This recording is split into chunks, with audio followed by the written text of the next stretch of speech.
really brought me back to my middle school days. I kind of have questions for you. Hello, beautiful people. Welcome back to my channel. Today, we are going to be diving into my newest obsession, Moonlight Peaks. So Moonlight Peaks is a farming sim, which is typically not my cup of tea, but in Moonlight Peaks, you play a vampire witch who is running away from home. Your home having to be Dracula's castle. Yes, that Dracula. And you are starting over in a paranormal village called Moonlight Peaks, where all of our monsters are trying to live in harmony.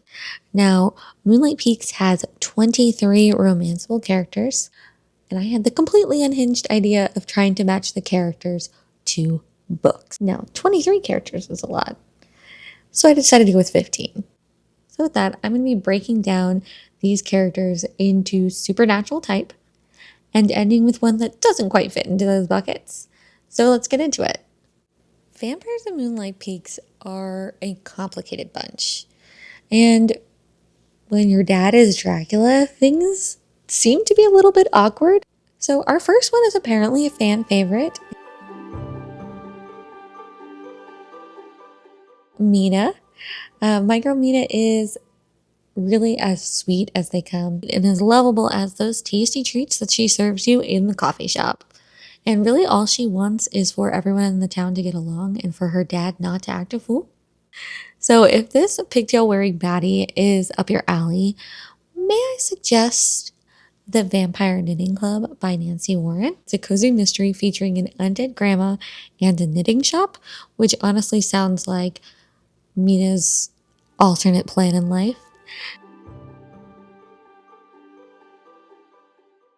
Evan. He made me chuckle, really brought me back to my middle school days. If that inner emo child is speaking to you, I think your book is going to be Interview with the Vampire by Anne Rice. A popular book in and of itself.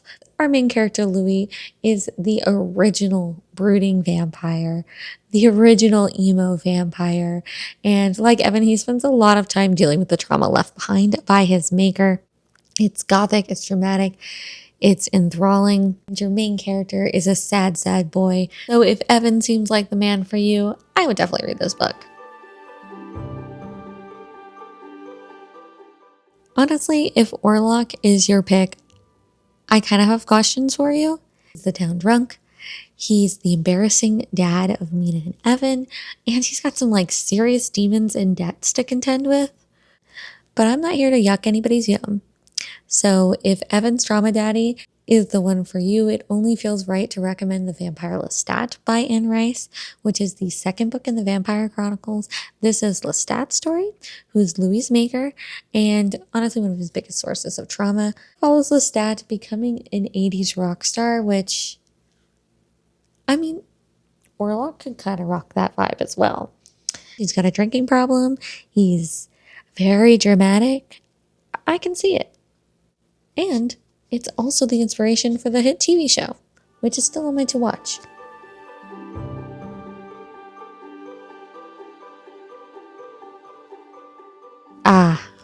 My personal favorite, Samuel, a sexy shadow daddy with a soft spot for his baby sister. He's honestly a pretty tough nut to crack, which is why I'm crafting wine bottles by the dozen just to woo this man. So if you're swooning like me, I actually have 3 different bookish recommendations for you. If you are just digging a sexy vampire who runs a bar, I suggest you go ahead and pick up the Sookie Stackhouse series by Charlene Harris. Obviously, Eric Northman, the Viking vampire from True Blood, here played by Alexander Skarsgård, runs Fantasia and really just is that sexy bar owner. If you're more looking for like that brooding, emotionally unavailable type of vampire, I would say possibly check out Zodiac Academy. From what I hear, Lance Orion is a tortured, sarcastic teacher with a painfully slow burn romance arc. Or if you are just loving a vampire baddie with a soft heart for their siblings, I would recommend checking out the Dresden Files by Jim Butcher. The character Lara Wraith is this sexy, clever, extremely dangerous white court vampire who absolutely stands her siblings, specifically Thomas.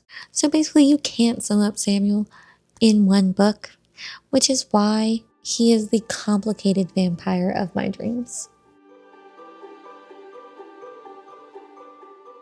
Speaking of Samuel's baby sister, Elvira, giving Sailor Moon, still trying to find her place in Moonlight Peaks.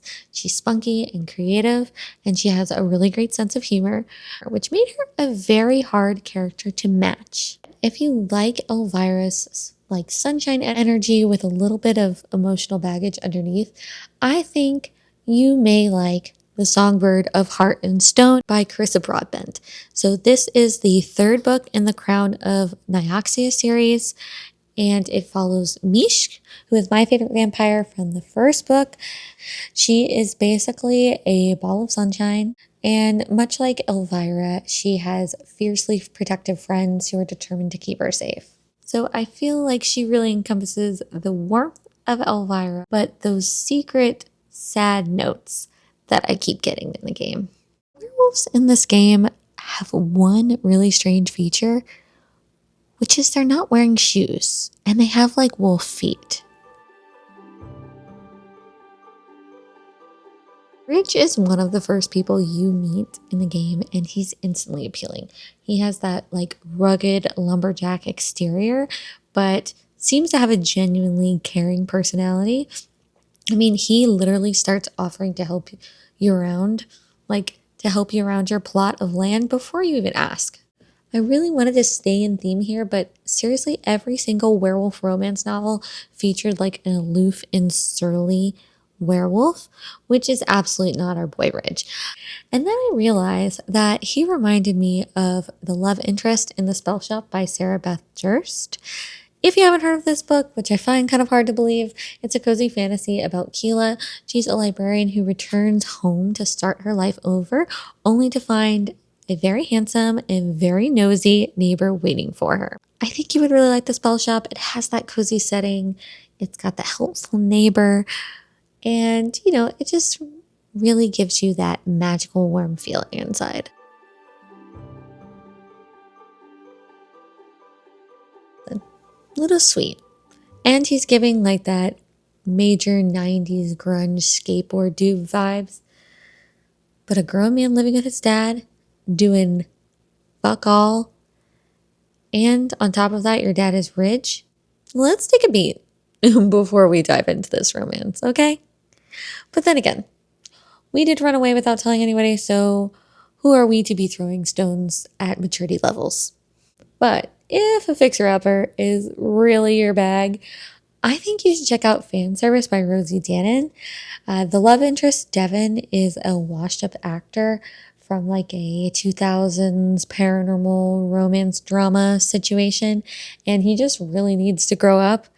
But unfortunately for him, he starts turning into the werewolf character he played on television and reaches out to our main character, Alex, who's a former fan. And the two of them are trying to like figure out what's happening before the next full moon. And obviously romance ensues. Ludo really is your type. I think fan service will give you that messy man-child love interest who hopefully is going to grow up. Honestly, it's just a really fun book. So I feel like either way, you're going to have a good time.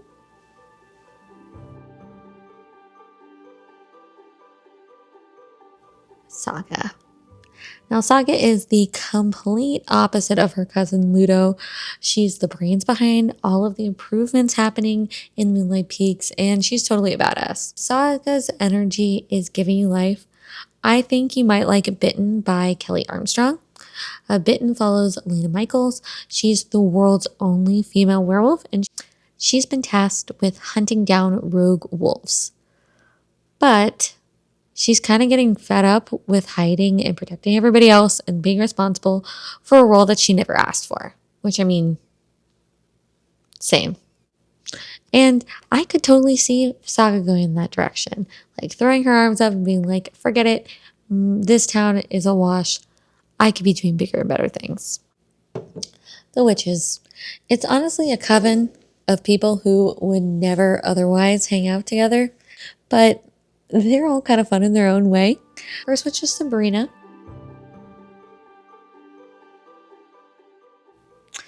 And at first glance, Sabrina looks like the goth girl behind that counter who absolutely gives no fucks about what you need. But underneath like the attitude and the goth vibe, she's actually trying to drag this coven into the modern age. And for Sabrina, I'm recommending The Cottage Around the Corner by D.L. Soria. It follows our main character, Charlie Sparrow, who helps her moms run their family spell shop, but she really wants to take over the shop. The problem is that her moms are like dragging their feet. And on top of that, now Charlie has to try to convince them to let go of the shop while also competing with this new shop that's opened up by this annoyingly attractive mage who is bringing, kind of that big city energy to the small town, giving that enemies to lovers vibes. It's a super good time. Definitely recommend.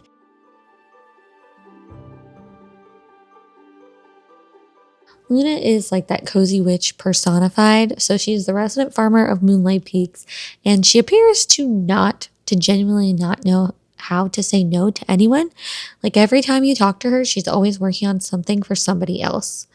It's like she's got a gift or a favor or a project that someone needs help with, and she is somehow entangled in it. When I was really thinking about this, I really felt like Dark and Secret Magic by Wallis Kinney would be a good recommendation for anybody who might like Luna's vibe. It's in a quaint little town outside of Boston, right around Halloween, and it follows Hecate. She's a hedge witch in a secluded cottage where she forages herbs, garden, and makes tinctures for her apothecary. And she's really spent years creating the life that her mother and Coven have expected from her. But after her mother's death, her perceptions of herself and the life that she's made really start to unravel. So if you can't resist a cozy witch with a heart of gold, I do think you would like A Dark and Secret Magic. It's a bit darker in tone than Moonlight Peaks, but I really feel like it does hit that vibe.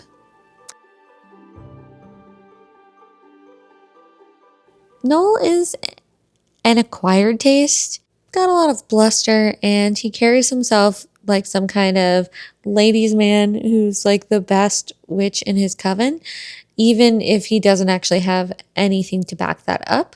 And I've seen people compare him to Astarion from Baldur's Gate 3. And while I understand where they're coming from, I feel like we're undercutting Astarion. If he sounds like your cup of bitter tea, I think perhaps you might enjoy The X-Hex by Erin Sterling. Main character Reese Penhall, he comes from like a most powerful witch family, and he's charming and confident and has absolutely no interest in being responsible for like his family's ties to this small town that the story takes place in. And he's also known as being like a bit of a player, but he's got a former flame, Vivi, who comes back into his life, along with a hex that really starts causing some inconvenient magical problems for him in the town. And much like I believe Noel to be, Reese is really just looking for someone who sees him for who he is and not all that bravado up in the front. As the seers have vision, so do I. I envision we will be having a little bit more noise here in the vlog because baby has awoken from his nap. Alina. So Alina is one of our 3 seer siblings in town, and she's also like a major skeptic and honestly, she's like determined to keep everyone at arm's length and avoid love at all cost. She's like ooey gooey in the middle because she loves every creature and just like cannot help herself. This was another difficult match, but I decided to just go with my first instinct, and that is The Threads That Bind by Kika Hatsupolo. This is a YA fantasy where the main character can literally cut the threads of fate. She's avoiding the person that she's supposedly fated to be with until fate pushes her hand, obviously. I really felt like, we've got fate, we've got someone who is reluctant to embrace love.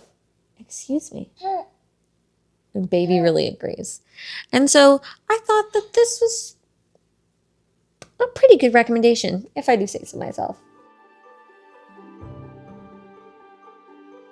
This is adorable. So he runs a clothing store in this small town and just wants everyone to feel their best. He may not be like the shadow daddy of your dreams, but how could you not fall in love with like that genuine energy? I'm not sure if this book was literally written with ours in mind, but A Spell for Heart Sickness by Alistair Reeves is literally about a male witch in the fashion industry who can predict the future. Right. Dragon is giving be one with your spirit while keeping one eye open. You know what I'm saying? I don't feel like he's shady per se, but I don't think he buys everything that he's selling, except for that card game he invented. Like, that he's completely committed to. He wants everyone in town to play. This book recommendation is a bit of a hear me out situation. The book that I'm recommending for Dragon is The Adventures of Mina Al-Sirafi by Shannon Chakraborty. He specifically reminds me of Raksh, who is Amina's chaotic husband. Like I feel Dragon is, he's not exactly into doing much himself, but he sure does love it egging everyone else on.